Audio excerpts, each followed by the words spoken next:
रामू भैया चले दिल्ली।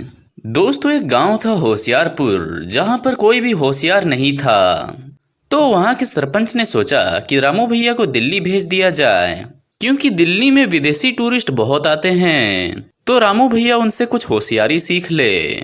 आइए देखते हैं कि आगे रामू भैया के साथ क्या क्या होता है। सरपंच जी, काहे हमको जबरदस्ती छुक छुक गाड़ी में बैठा दियो। हमको नहीं जाना दिल्ली विल्ली, इतना बड़ा शहर और अनजान शहर।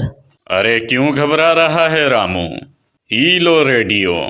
सफर में बोरियत लगे तो मनोरंजन के लिए सुन लेना, और दिल्ली स्टेशन में ही उतरना, इधर उधर नहीं।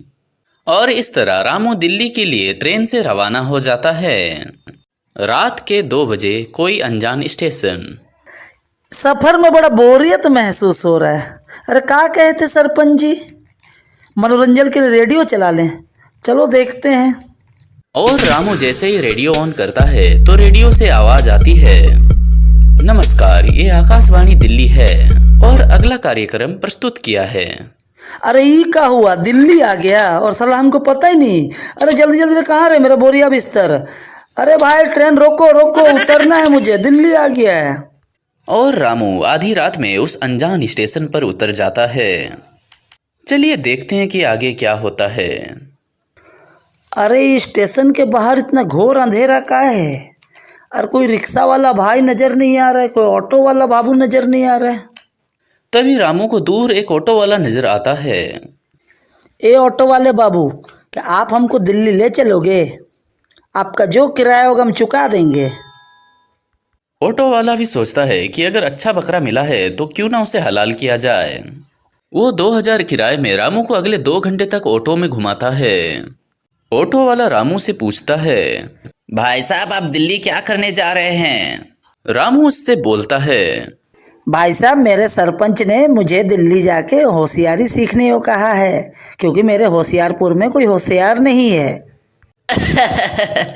बस इतनी सी बात, मैं तुम्हें होशियारी सिखा दूंगा। बस इसके लिए एक्स्ट्रा 500 लगेंगे। रामू उसे 500 रुपए दे देता है। अब आगे देखते हैं क्या हुआ। ऑटो वाला उससे कहता है, भाई साहब, आपसे मैं एक सवाल पूछूंगा, अगर आप उसका जवाब दे देते हो तो होशियारी आपको मिल गई। अब सुनिए ध्यान से।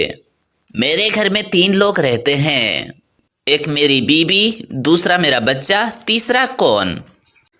अरे भाई साहब, आपने इतना मुश्किल सवाल मुझसे पूछ लिया, इसका जवाब मैं नहीं दे सकता। तीसरा मैं। जवाब सुनकर रामू खुश हो जाता है और खुशी खुशी अपने गांव लौट आता है। अरे सरपंच जी, कहाँ हैं आप? जल्दी आइए, मैं शहर से होशियारी ले आया। पूरे गांव वाले वहां इकट्ठा हो जाते हैं। गांव का सरपंच उससे पूछता है, चलो रामू, मुझे भी होशियारी सिखाओ। सरपंच जी और सभी गांव वाले, मेरा बात ध्यान से सुनिएगा। मैं आपसे एक सवाल करूंगा, अगर आपने उसका सही जवाब दे दिया तो समझ लीजिए आपको भी होशियारी मिल गई। मेरा बात ध्यान से सुनिएगा। मेरे घर में 3 आदमी, एक मेरा बीबी, दूसरा मेरा बच्चा, तीसरा कौन? ये सवाल सुनकर सरपंच जी और पूरे गांव वाले सोच में पड़ जाते हैं। तीसरा आदमी इसके घर में कौन हो सकता है? तभी रामू कहता है, क्यों सरपंच जी, सवाल मुश्किल था ना? एक मेरा बीबी, दूसरा मेरा बच्चा और तीसरा ऑटो वाला बाबू। कितने तेजस्वी लोग हैं हमारे पास, कितने शानदार विचार रखते हैं जी। वीडियो पसंद आई हो तो लाइक करें और चैनल को सब्सक्राइब करना ना भूलें।